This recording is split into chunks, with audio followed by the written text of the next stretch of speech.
ang kasakiman ng tao. Laganap ang korupsyon at mga nakawan ngayon sa ating bansa. Ang mga kasinungalingan at panloloko ng kahit mga nasa katungkulan at namumuno. Mga nagsasamantala sa mga taong noong una ay nagtiwala sa kanila. Unti-unting naiwala nila ang pagtitiwala ng mas karamihang tao. Dahil sa labis na pagmamahal sa pera at kapangyarihan, ay sinadya nilang kalimutan ang kanila ring pangako ng maganda at ligtas na pamumuhay para sa mga tao. Sa halip ay binusog nila ang kanilang mga sarili ng sa mga salaping hindi para sa kanila. At dahil sa kanilang kasakiman, winalang bahala nila ang kahit mga mahihirap nilang kababayan. Walang kabusugan nilang pinagsasamantalahan at nilulustay ang kaba ng bayan. Samantala, sa lahat ng mga ito ay naglabasan rin ang mga taong nagdadala raw ng katuwiran sa ngalan ng Diyos. Sila raw ang tumatayong nagsasaayos at tagapagdala ng mga utos ng Diyos. Subalit pansin rin naman ang kanilang pagpanig hindi sa katotohanan, kundi ay sa pinili nila at kinampihang mga tao. Mga politiko ring nag-aabuloy sa kanila ng pera. Masabi lang na para sa gawain ng Diyos, tumatanggap sila, ni hindi na nga inaalam kung sa masama galing. Ito ang napakamaling gawain ng mga simbahang nakikihalo sa politika. Hindi nga ba't pera ang pinagmumula ng lahat ng kasamaan ngayon? Tama ang sinabi ng Biblia. 1 Timothy chapter 6 verse 10. For the love of money is a root of all sorts of evil, and some by longing for it have wandered away from the faith and pierced themselves with many griefs. Dahilan nito ang idinudulot na kapighatian sa ating buong bayan, na sinasabi pa nga ng mga taong simbahan na sanhi raw ito ng pagpaparusa ng Diyos sa atin. Nakalulungkot na parang idinadamay pa nila at pinagbibintangan ng Diyos na sinasabing mapagparusa. Mga kapatid, mali tayo, sapagkat tayo na sa ating sarili ang nagdadala ng sa atin ay kapighatian at hindi na ang Diyos na mabuti at mapagmahal. Kung ano ang ating itinatanim, ay atin na ring inaani. Hindi na nga rin namamalayan ng mga taong nagpakalulong sa kasamaan na kahit sarili nilang pamilya at mga mahal sa buhay ay nadadamay rin. Oo, kahit silang naging mabubuti ay nadadamay. Subalit sa kanila ay mayroong naghihintay namang gantimpala kung sila ay mananatili sa katuwiran.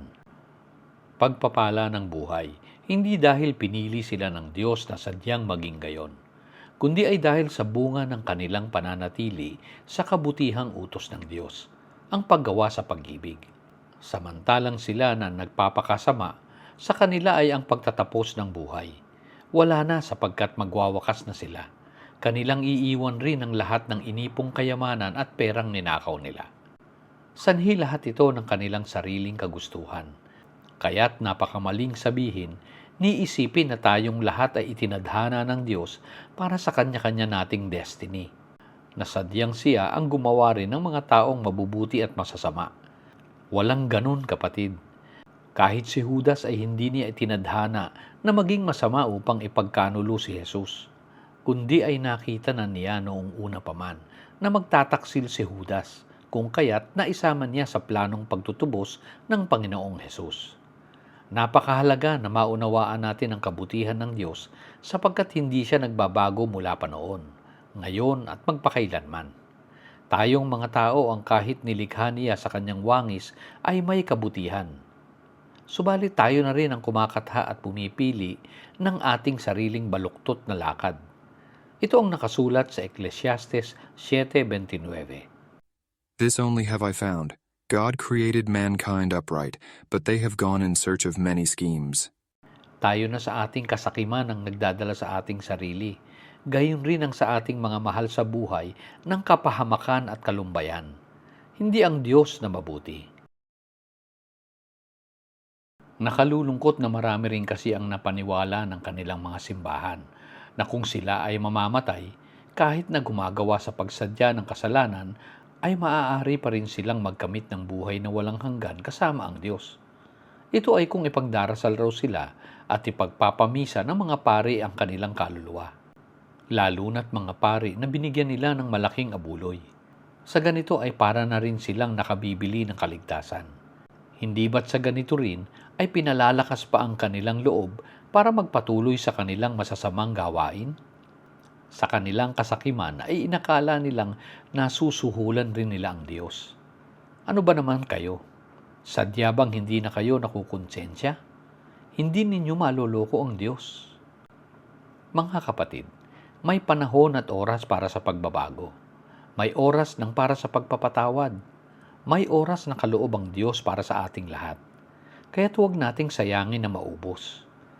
Sadyang maikli lang ang buhay dito sa mundo na pinagtutuunan nating mga tao.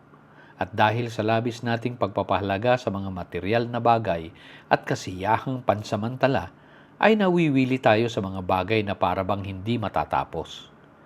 Naglulublub tayo sa malamig na tubig habang hindi natin napapansin na sa ilalim nito ay may apoy na unti-unting nagpapainit sa tubig na ating hinihigaan. At kalaunan ay hindi na natin nararamdaman ang pag-init nito sapagkat nasanay na tayo at naging komportable na. Hindi na mamalaya na ito pala ay lumuluto na sa atin hanggang sa kamatayan. Ganito ang sa atin ay ginagawa ng atin ring kasakiman. Unti-unting pumapatay sa ating kamalayan at pagkatao, hanggang sa maubos at matapos na ang lahat sa atin. Kahit pagsisisi ay wala na at hindi na magawa, sapagkat papaanong makapagsisisi pa kung patay na.